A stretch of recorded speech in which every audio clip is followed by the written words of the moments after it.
Kasi nalusutan na tayo ni Alice Go. Sabi niya, backdoor ang ginamit. Sabi ni Sheila Go, supposed to be na sister niya. Pwedeng airport ang ginamit niya. Nililigaw lang tayo. So we have to be very strict na bantayan yung ating mga airport at seaports. Dahil kung hindi, labas-masok yung mga kriminal.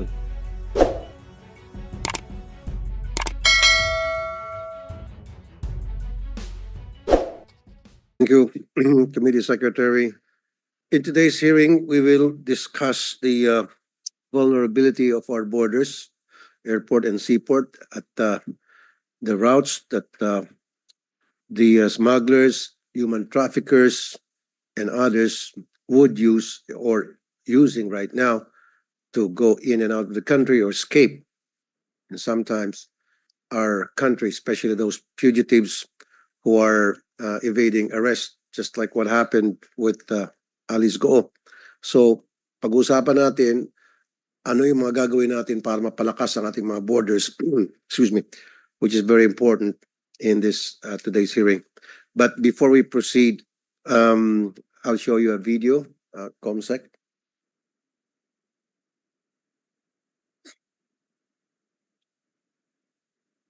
Okay.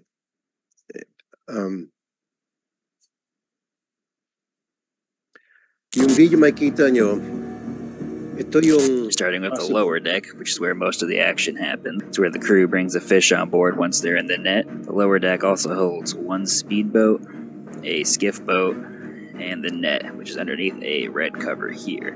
I have the mid deck, which holds two more speedboats, controls for the cranes, and a bunch of supplies such as salt for the fish holds or materials to make pie-elf, aka rafts. After that, you have the upper deck, which is where the bridge is, as well as our parts room for the helicopter. And then finally, all the way up top is the heli deck.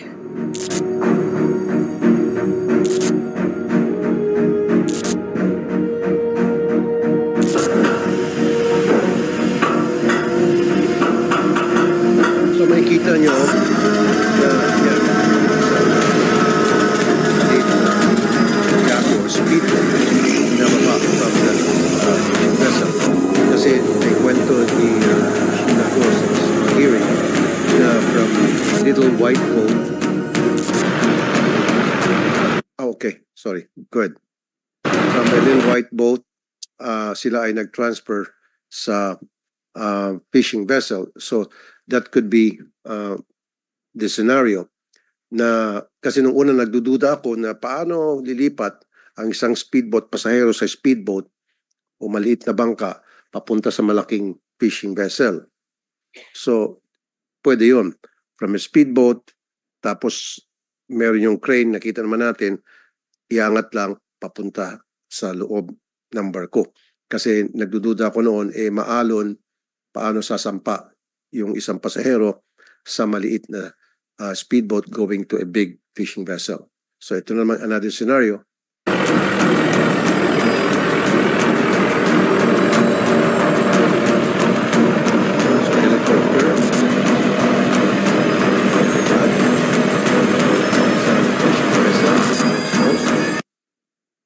Yeah. So, maraming pamamaraan na para makatakas yung mga taong gustong tumakas ng bansa for one reason or another. And dito, kailangan natin palakasin ang trabaho ng ating mga Coast Guard, Marina, sa nakita naman natin kanina. Now, nandito ba natin Philippine Coast Guard? Good afternoon, sir. Your Captain Oliver Estancico. Okay. Doon sa nakita mong video, Captain Tanseco, yan ba ay may idea na kayo na ginagamit ng mga taong patakas? Yan yung pwedeng ginamit nila para makalabas ng bansa. Are you aware of that scenarios? Thank you, Senator Tulfo, sir. Attorney Tanseco po, IDMS, Philippine Coast Guard. Yes, sir. Yes, sir. Doon po sa pinakita mo, that's a typical tuna fishing vessel po. Medyo may kalakihan po siya. Yung nakita mo po na binababa yung kanyang speedboat, pwede po yun. Ang hindi ko Pwedeng lang po ibaba, pwedeng itaas po. itaas. That's normally how you launch a smaller boat to service your bigger boat. Mhm. The only problem with that, Your Honor, is that when we do that, that's unsafe. So normally, you don't put people on board a small yachts during hoisting because these are basically just crane, a small hook holding the weight of the vessel while it's being hoisted. Now, can that be done to transfer people? Yes, but very seldom because it's unsafe. What we normally do, even if it's a big vessel, if you have a small boat, you want to bring people on board a bigger boat, like the case of statement of Sheila Guo. She said they were able to get on board a big white boat with nets from a Mm. small boat. We can do that, Your Honor, because normally even at sea, what the pilot or the master of the big vessel will do is to give the leeway side. Meaning, pag maalon po, the side that is the leeway, meaning against the current, will be provided for the small boat. Then there'll be, if it's a big vessel, there'll be gangway just above the level of the water, or maybe a pilot ladder for them to come on board. That's normally the practice, Your Honor. Your next question is, are we aware of this one? Yes, it's a possibility, Your Honor. That's why we have, since the last investigation, we have beefed up our measures to strengthen security, not only on conventional port, meaning those ports that we have CIQS, meaning the custom immigration and quarantine, because there's a possibility that yachts, pleasure yachts like this one, which is right now, Your Honor, our inspection, our authority to make sure that every vessels that depart from this private port catering to private pleasure yacht, medyo limited po, Your Honor. Doon po sa mga commercial, meaning passenger liner or cargo, doon po, we assure you, Your Honor, meron po tayong team of CIQ, meaning Custom Immigration Quarantine and the Coast Guard. Kaya nga po during the statement of Sila, he said, small boat, because Your Honor, they could have departed not on the port itself, pwede pong beach resort lang, meaning coastal area. Or in the statement of Alice Guo, Your Honor, he mentioned getting aboard a pleasure yacht, yate po, somewhere in Manila. Possible din po yon because like I said, Your Honor, right now po, limited po yung ating inspection of all vessels going in and out of private yacht club or marinas. Thank you, Your Honor. Okay. Yesterday's hearing na discuss yung dredging vessels at wala dito yung immigration, so the immigration will have the opportunity to answer some of the questions pertaining to the dredging vessels na nababalitaan ko dyan naglabas-masok ang mga Chinese nationals kasi itong mga dredging vessels na ito they're mostly Chinese vessels. Now, immigration, customs and immigration and quarantine, if you're all here, run me through yung proseso pag dumating po ang isang Chinese dredging vessels. Paano po yung protocol? Maybe who would like to answer first? The immigration? From the Bureau of Immigration? Do we have someone? You're from the Bureau of Immigration. What's your name po? Good morning, Mr. Chair. I'm Michelle Tadeo. I'm the Deputy Chief for Operations of the Bay Service Section of the Bureau. Okay. So for dredger vessels, Mr. Chair, the Bureau of Immigration receives a notice of arrival from the agent of the vessel. We usually receive this notice 24 hours upon the vessel's arrival in Manila, or 48 hours 48. prior to its arrival in our field offices. How is it being sent? Cell phone, Viber? This is sent personally by the agent or by way of electronic mail. Mr. Electronic Chair. mail. Okay. So that's like 48 hours ahead. Ahead of time, Okay. Mr. Chair. And then? So the chief of the Bay Service Section assigns immigration boarding officers to conduct arrival formalities together with quarantine authorities and customs authorities. So paano malalaman na yung barko na humingi ng permiso na pumasok dito from another country ay nandyan na o malapit na. In the notice of arrival, there is an estimated time of arrival, date and time of arrival There's an there. estimated time in Your arrival. Honor. So alam po nilagay Monday, dating kami dyan, Monday ng 9 o'clock ng gabi. Okay? Tapos, sige po. Pagdating ng Monday 9 o'clock ng gabi, abangan nyo. Yes, before its arrival, the agent coordinates with CIQ na po as to the time and place where we will meet up. So sinasabi din doon sa hiningin permiso kung saan siya dadaong at anong oras. Yes, So in this Your case, Honor. just an example, sasabihin Monday, darating ako dyan sa Manila Bay, ganitong location at 9 p.m. So anong oras kayo pupunta? Pagdating ng Monday, pupuntahan niyo yung barko. Usually, sir, an hour before the An hour. arrival, nandun na po kami. Abangan 4:30. nyo. Yes. At hindi naman Your to Honor. dadaong sa pantara, no? Sa ano to? Sa gitna, sa dagat, tapos sasampahan nyo. Yes, Your Honor. Paano kung imbis na 9 o'clock ng gabi ang dating niya, dumating pala siya ng tanghali? Nina-notify din po kami ng Paano kung hindi sila agent, sir. nag-notify? Na track po namin using marine the app, Very good. yung mga free na marine tracking So app. wala silang lusot doon. Yes, Okay, Your wala na Honor. akong problema dyan. So, say dumating siya eksakto 9 p.m. at nandun ni kayo eksakto, nagkasalubong. Paano yung sistema? So the procedure, Your Honor, is the quarantine medical authorities boards the vessel first. Mhm. Immigration comes in after quarantine medical officers clears the vessel from any infectious disease. Ilan po yung quarantine officers? Usually- Officers. Of it, medical doctor usually isa Medical. po or dalawa. Isa or Opo, dalawa, mga okay. doktor po. So after na magawa ng medical doctor, part of the quarantine Mhm. group, dalawa, bababa na siya at aakyat yung taga Bureau of Immigration and Immigration. Customs po. Ilan So pong sabay po kami ng sabay. Ilan pong umaakyat. taga-immigration? Usually isa po or Isa. dalawa. Isa or dalawa. Yes. And then Your ilan po Honor. taga-customs? Isa or dalawa din po. Okay. So sabihin na lang natin 4. Okay.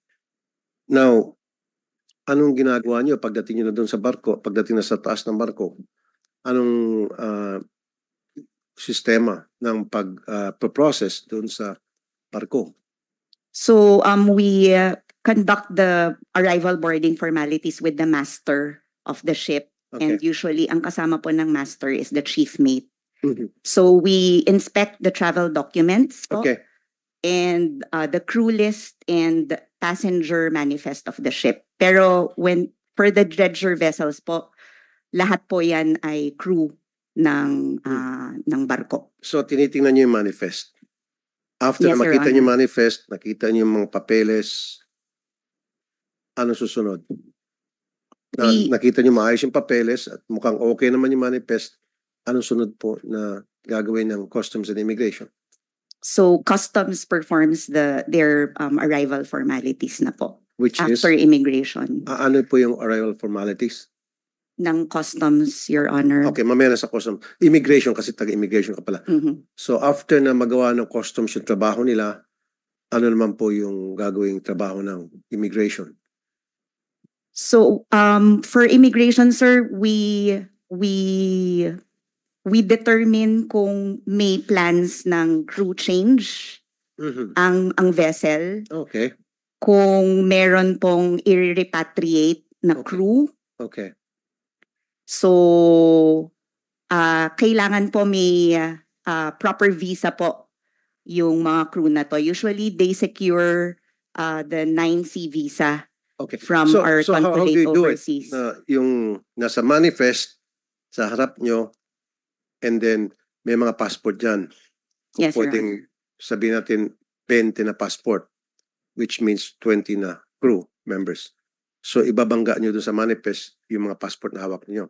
How Yes, about the Your Honor. people, the crew? We muster in the crew, sir. Ano yung pinapapila nyo? Yes, Your Honor. Nakapila sila. Okay. After that, After that, we remind the captain that any disembarking, if they intend to request for repatriation of crew, they should notify immigration so that immigration can issue the proper clearance documents for the repatriation po ng crew. Or if they have joining crew coming from the airport, the master should also notify immigration, Your Honor. okay. Sige. Customs muna. Bago balikan ko yung immigration. Saan yung customs? Good morning, Your Honor. Attorney Julito Doria, anong position niyo po sa Bureau of Customs? Ako po yung DepCol for Operations sa POM, Your Honor. Okay, nasabi na po ng Bureau of Immigration yung trabaho nila pagkatapos mag-board ng isang dredging vessel Yes, Your from, Honor. say, China. Ano naman po yung papel niya pagdating niyo po dun sa loob ng barko, sir? Okay, yung mga boarding inspectors po natin, Your Honor, mag-conduct po ng boarding formalities, and they would request for a hard copy of the manifest. So manifest ng goods. So usually po pag mga dredger po, Your Honor, wala pong laman yan. So nilalagay lang po ng nil cargo. So pagkatapos po nun, i-clear na lang po ng customs yung kasi sa goods lang naman yung usual na concern po ng customs. Okay na yun. Yes, Your Honor. You sure, lahat na? Yes, Your Honor. Susunod na po doon kung magbabayad po sila ng duties and taxes, ibang process na rin po nun, Your Honor. Kung magbabayad sila ng duties and taxes. Yes. So how would you know whether a crew or some of the crew needs to pay taxes, duties and taxes? Pag may makikita po doon sa loob, Your Honor, na dutiable, Paano po na makikita? Paano nyo nakikita yun? kasi po i-inspect po yung buong vessel po, Your Honor, kung meron siyang mga goods na karga. So ililist Okay. po yun. Inspect nyo. Opo, Your Honor. Yung mga maleta in-inspection nyo. Usually pag mga personal na luggage po, hindi na po nasasama po yun. Hindi Your na. Honor. Kunyari, meron pong malaking maleta, personal luggage, hindi nyo na-inspect, syempre, sabi mo.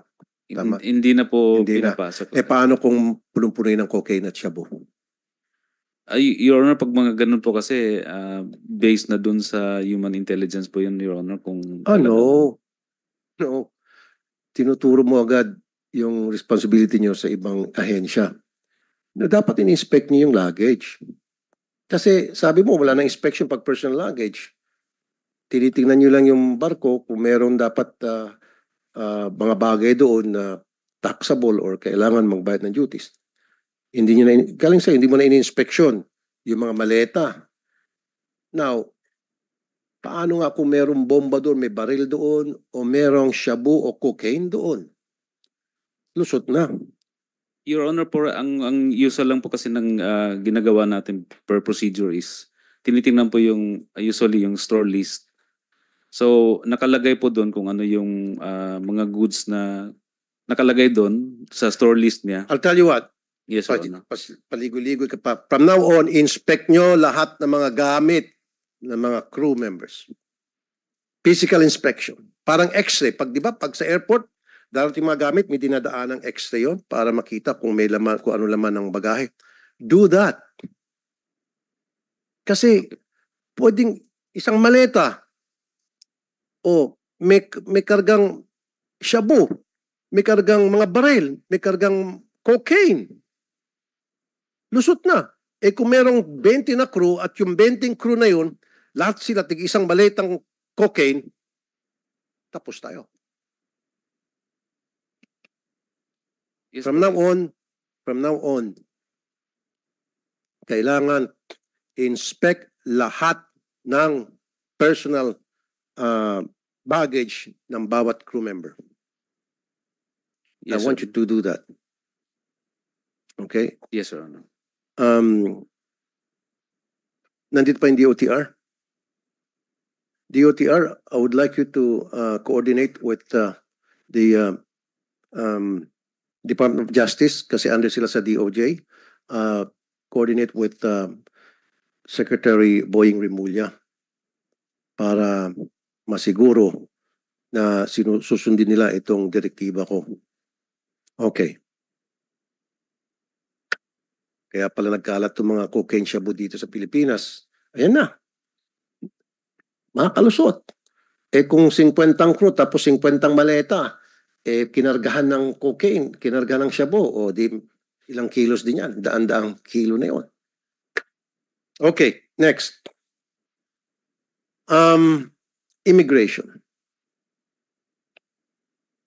So paano niyo po na-account yung mga pasahero? Pinapapilan niyo?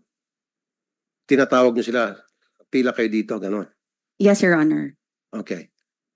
Ano yun? Pipila sila sa harap ninyo? Saan banda doon? Usually sa master's deck. Master's May deck. deck po na ina-assign So ng nag-aantay master kayo doon for sa that. master's deck, tapos sabihin yung kapitan, tawag lahat ng mga crew nyo.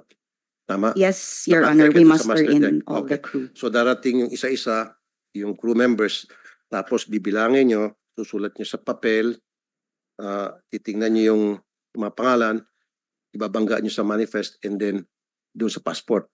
Correct, Your Honor. Pag nakita nyo na tumutugmay na sa manifest, sa passport, saka yung physical, yung visual nakita nyo, they were physically there, alis na kayo. Yes, Your Honor. Ang daming butas. So you don't do physical inspection. E paano kung may nagtago doon sa engine room? Ang dideklara lang 20 o 20 kaming crew. And then yung pala may 50 ang nagtago doon sa engine room. Lusot sila.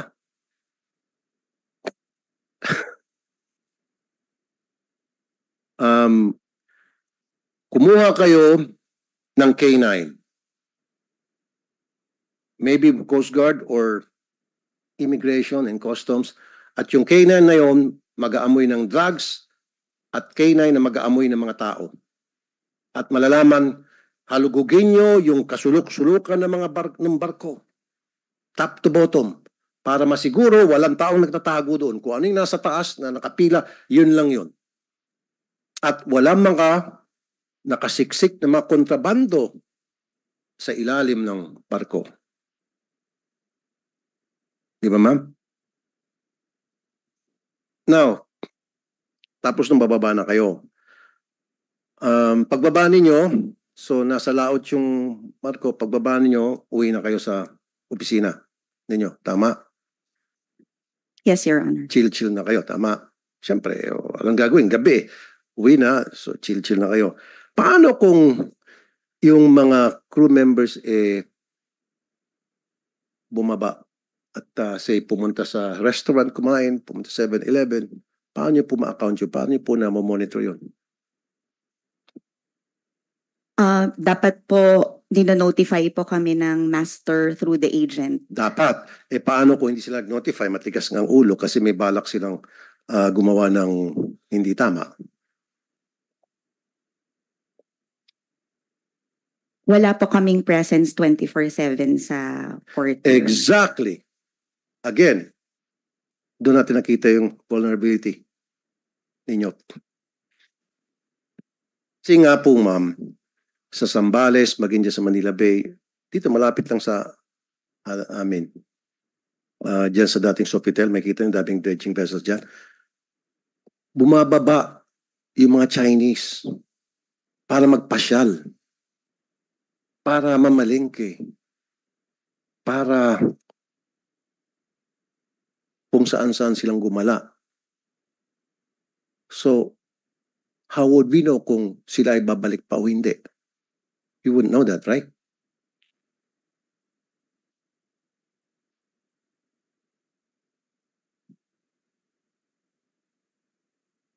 Your Honor, usually nalalaman na lang po namin kapag magde-depart na yung barko. Kasi ang minomonitor po namin is yung crew changes. Like yung number, yung dineclare nila na umakyat, yung nag-join na crew, Right. and then versus yung mga bumaba po at nag-sign off na po from their contract So po sa barko. Kaya nga, pag alis na ng barko, babalikan nyo sila. Siyempre, magpapalam sa inyo na paalis na sila. So, akyat ulit kayo, babanggay nyo dun sa records na meron kayo, hawak nyo, from the time when they arrived and Yes, then now Your they're departing, Mm. so magkakaroon ulit ng head counts. Yes, Your Honor. Doon po namin na monitor kung ah, tama ho, kung consistent yung number of crew na na-record po namin sa office namin doon sa paalis na crew ng barko.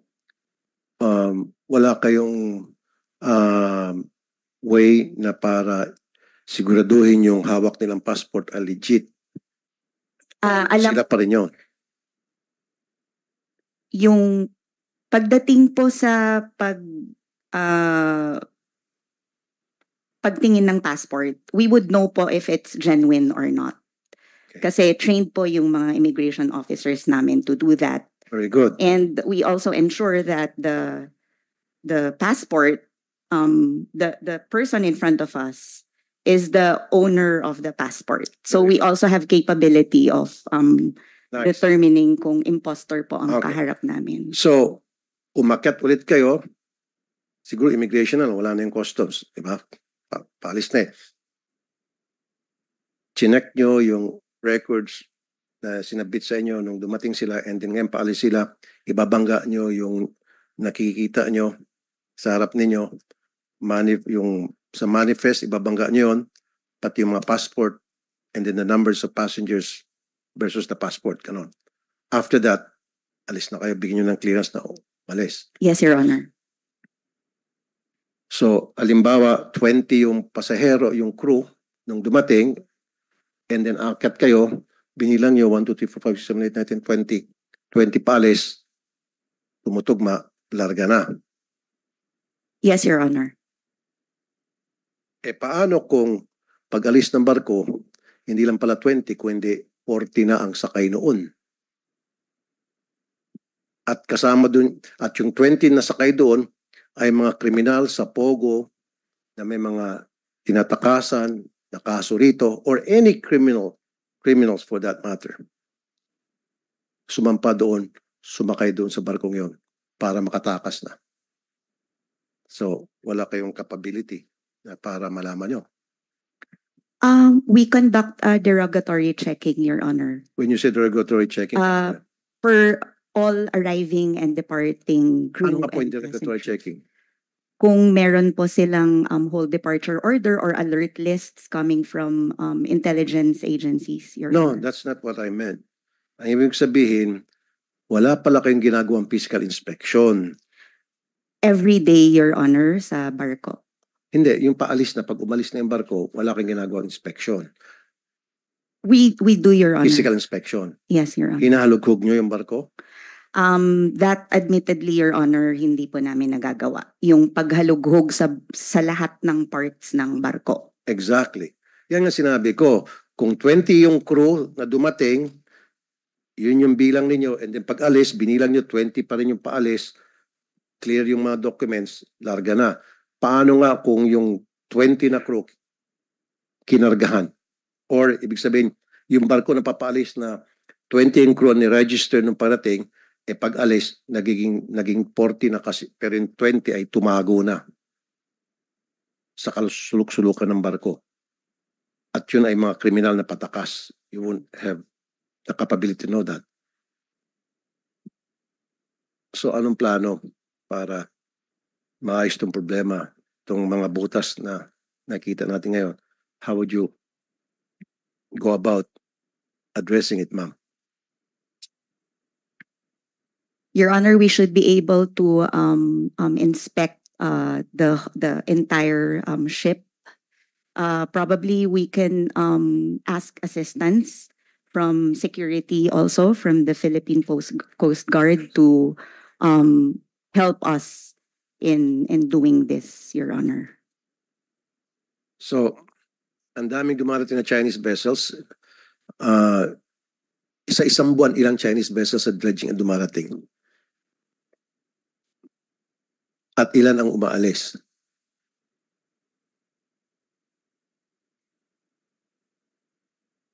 Wala po kaming data ngayon, Your Honor, pero dati usually sa isang buwan, siguro 2 or 3 That was last year po. So base For doon sa previous kwentuhan years. natin,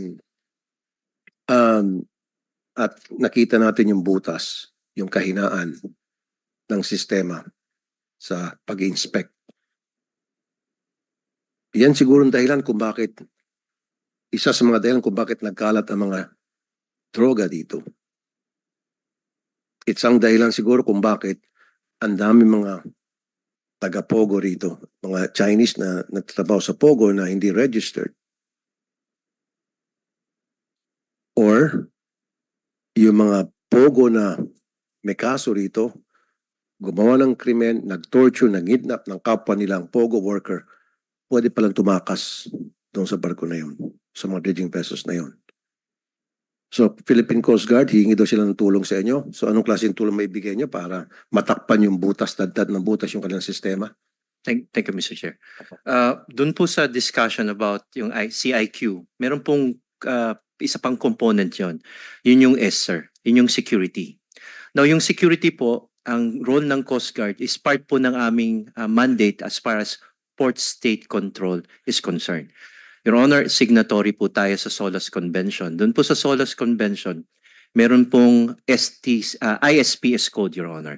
Yung ISPS Code, Your Honor, is the International Ship Security for Port and Ships Facilities. Meaning, kasama po doon yung inspection na ginagawa ng Coast Guard kung ang barko po, Your Honor, during the CIQS inspection doon sa vessel before it enters our port, bago pa po yan dumikit, chinecheck po ng Coast Guard yung mga bagay na may kinalaman po sa safety ng crew at saka ng vessel.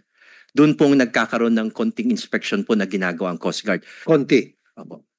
not thorough. Iba kasi yung thorough, iba yung konti. Kasi po, Your Honor, kung gusto man namin na matagalan, ang per ora po kasi ng barko para po from yan po ay pilot area, hanggang makarating sa port po para dumikit, mabilisan po talaga, Your Honor. That's international practice po talaga. Kasi po kailangan ibaba ang pasahero if it's a passenger vessel, cargo has to be unloaded and new cargos have to be loaded. Mabilisan po talaga. Imagine nyo po, Your Honor, a 30,000 gross tonnage sa isang barko. Ang laki po ng square footage po niyan na dapat inspeksyonan. Not to mention mga spacious po niyan, cargo hold, engine room, at saka accommodation po, which is in the accommodation po ng barko. Gusto man po naming 100%, kailangan po talaga mabilisan po yan because the vessel has to dock, has to unload passenger and cargos as I mentioned No, I'm earlier. talking about the dredging vessel. Pag sa dredging vessel po, di smaller po ito, that we can do, Your Honor. Kasi po dito nakasama sa trabaho po ng Philippine Coast Guard is to make sure na yung vessel po, yung crew niya, that are going to stay and operate the vessel, kailangan po pumasok po sa requirement po ng manning, sa training po, including the So kasama ka equipment. sa pagsampa. So CIQS. Yes po, yes sir. Yes po, Your Honor. Part po yan ng port state control function ng Coast Guard. So ini-inspect nyo, inahalughog nyo. Yes po, Your Honor. Somewhat because inspection in a sense that is the vessel's equipment as far as prevention ng pollution, Your Honor, firefighting, pagdating po sa load line, ballast water po ito. These are international. Opo. Hindi ako interested sa mga kagamitan. Yes, sorry po, sa Your Honor. mga That's right. equipment. Yes po. I'm interested doon sa mga tao. Doon sa tao as far as their proficiency to operate the equipment. Kung ang nakalagay sa crew manifest niya Hindi, po. kasi ang pinag-usapan natin, di ba ko naintindihan sa human trafficking Opo, sir. issue na ito. So, hindi nyo po, sinabi ng immigration, sinabi na po ng customs. So, kaya nga pinasa ng immigration yung security issue sa inyo. So, wala talaga kayong ginagawang pag-i-inspect o hinahalughog yung buong vessel, itong dredging vessel, para masiguro na walang tatago dun sa mga engine at lahat ay nasa deck at nakapila para to be accounted for. Admittedly, Your Honor, wala pong ganong thorough inspection po. But Okay. ang tanong po, how can we help? Your Honor, meron po kaming K9. We'll be willing to assist the customs pagdating po sa sa search po ng vessel po kung may drugs po yan because dalawang klase po, explosives or drugs. So yun po, we will provide. We have personnel that can assist po sa immigration, custom, and of course other agencies. Kung kulang po sila sa tao, we are willing to be deputized, meaning i-train how we can inspect po yung documents po as far as passports concerned. Kung sakali pong kulang sa tao or marami ang barko, including dredging vessel po, not only in Manila, but also in Mindanao. Your Honor, yun po ang siguro ang magandang tulong ng Coast Guard po, not only to the Department of Transportation, but to other agencies as well. Thank you, Your Meron Honor. ba kayong mga K9?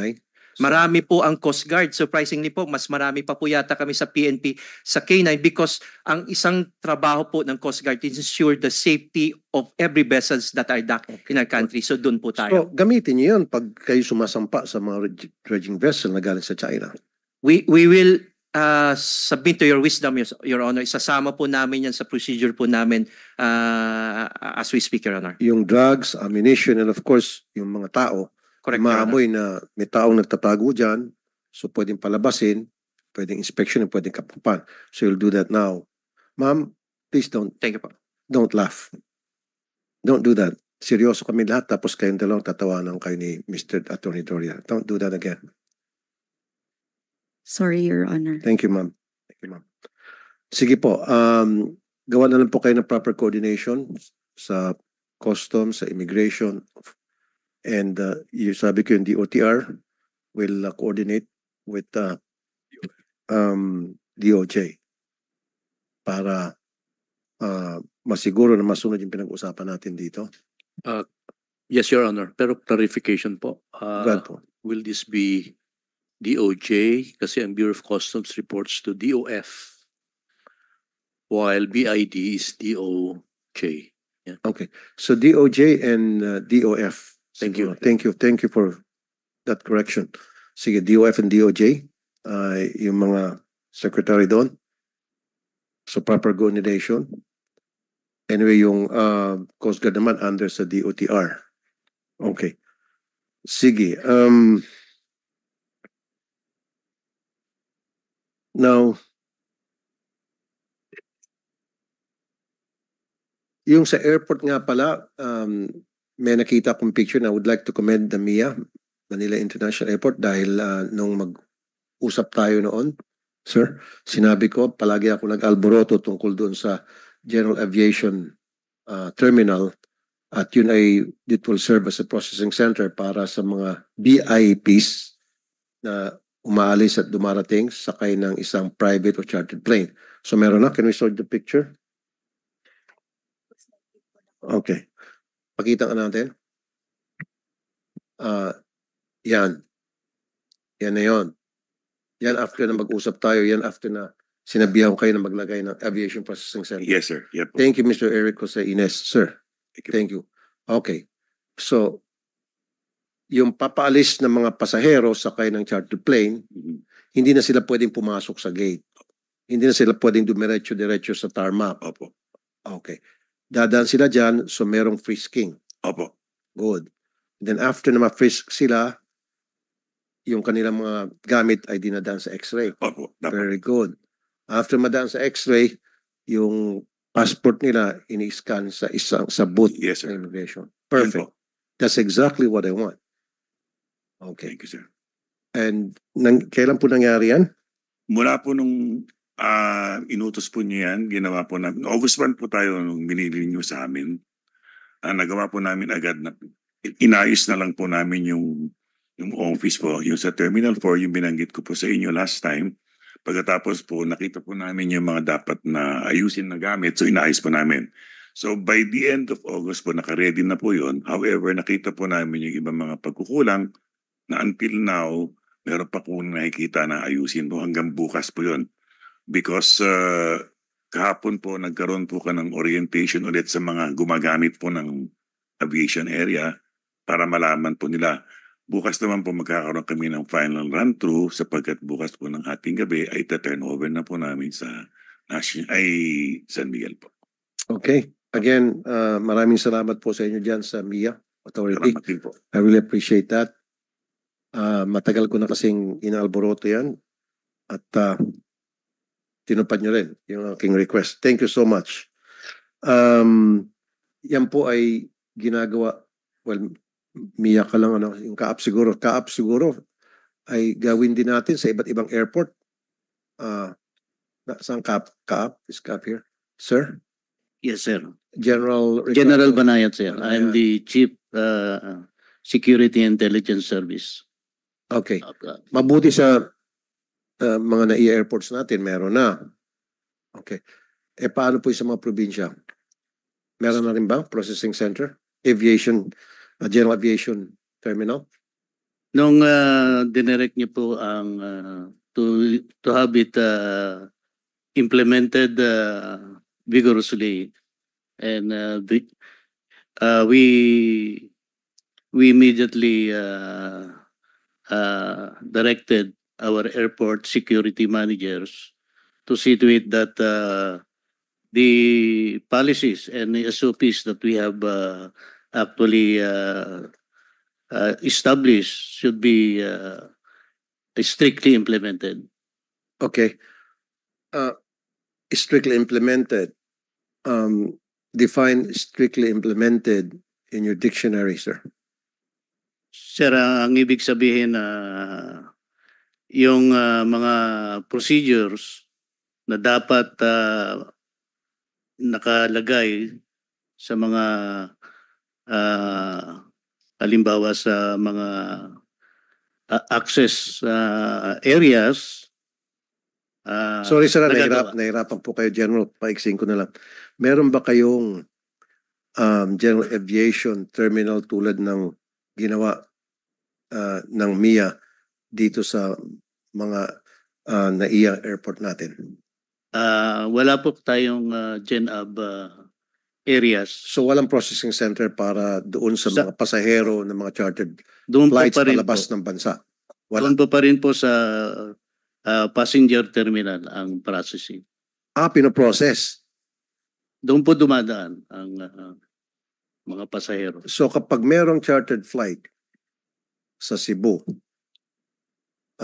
and then lilipad kung saan man bansa, ipoprocess sa regular terminal, Cebu International Airport? I don't think so. Sir, I have with me the air traffic service chief. Sige po, pwede There is a makausap. process that we na-establish dyan. For clarity, may I request Sige po. our ATS chief to explain it. Sige po. Thank you, sir. Sana po yung ATS chief po ninyo. Miss Marlene Singson, Your Honor. Ma'am, magandang umaga po, ma'am. Magandang umaga po, Your Honor. Marlene Singson from Air Traffic Service. Actually, sir, if you remember yung sa MIA pong incident before, na Chinese din sila. Immediately after that, we strengthened our process doon sa processing ng flight plan. Naglagay po tayo ng layers of security. Kaya po yung mga flight plans na pinaprocess namin, we make sure na naka-attach na po yung sa PNP clearance, particularly PNP ABSEU. We also have the clearance from CIQ, sir. And nandun na rin po yung process ng boarding. As to yung usage of the terminal, hindi po siya, sir, nakahiwalay sa commercial, sa CAAP-operated airports po na may mga GenAb. Hindi naman po sila din ganun kadami. Meron pong process na ang nag-i-implement are the airport managers together with the airport security and the CSIS group ng CAAP, sir, sa mga CAAP-operated airports. May designated area po where they process the general aviation passengers. Doon mismo po sa passenger terminal. Ang naging directive po kasi ni Captain Tamayo, our Director General, is to allocate a certain portion of the terminal building in processing GenAb passengers. So yun po siya mismo, sir. Nakapasok lang po siya doon. Is this implemented, ma'am? Ano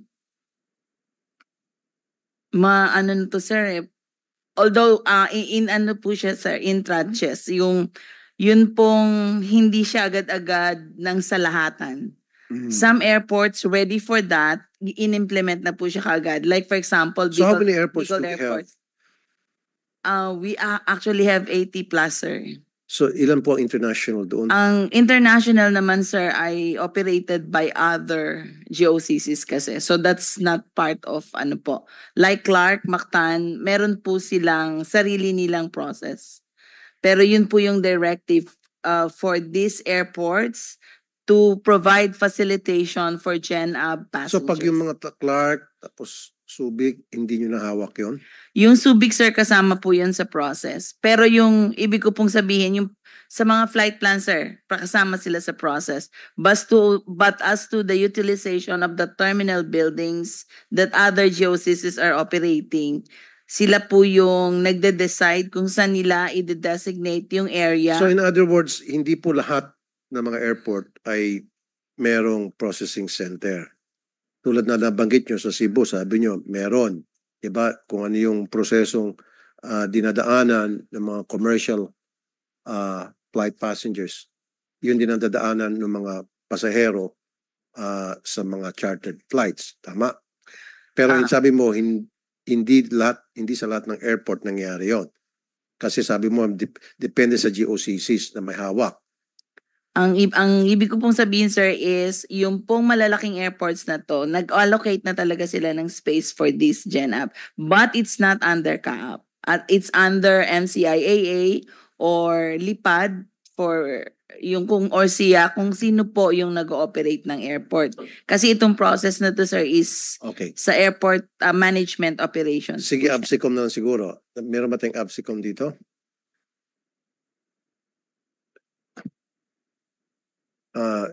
Sir, Morning, Your Honor, sir. General Brahano, sir, of PNP ABSI Group, sir. General, so I understand na yung ABSICOM ay present sa lahat ng mga airport regardless kung GOCC management ang nakatoka doon o hindi. Meron talaga ABSICOM pag airport pinag-usapan natin, tama? Yes, Your Honor.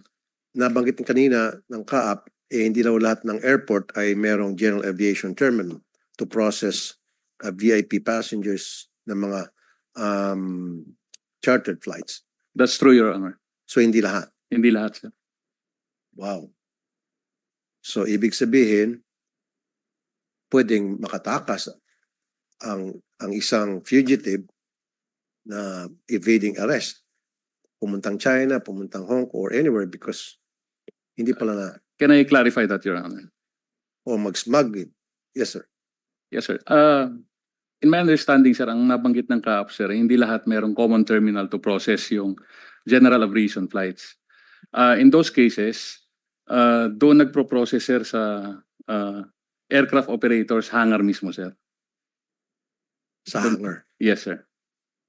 Doon ipoprocess yung Yung if it is an international flight, sir, yung CIQS, Customs, Immigration and Security and Quarantine, sir, nagpupunta doon sa hangar mismo, sir, para i-process, sir, yung flight, sir. yung flights Yes, at sir. i-process yung mga pasahero. Opo, sir. Okay. Chine-check po yung mga cargo ng mga pasahero. Yes, Your Yung Honor. maleta. Yes, sir. Nandun kayo, nakikita nyo. Yes, sir. Okay. Now, paano kung alimbawa yung passport na hawak ng pasahero na sakay ng charter flight ay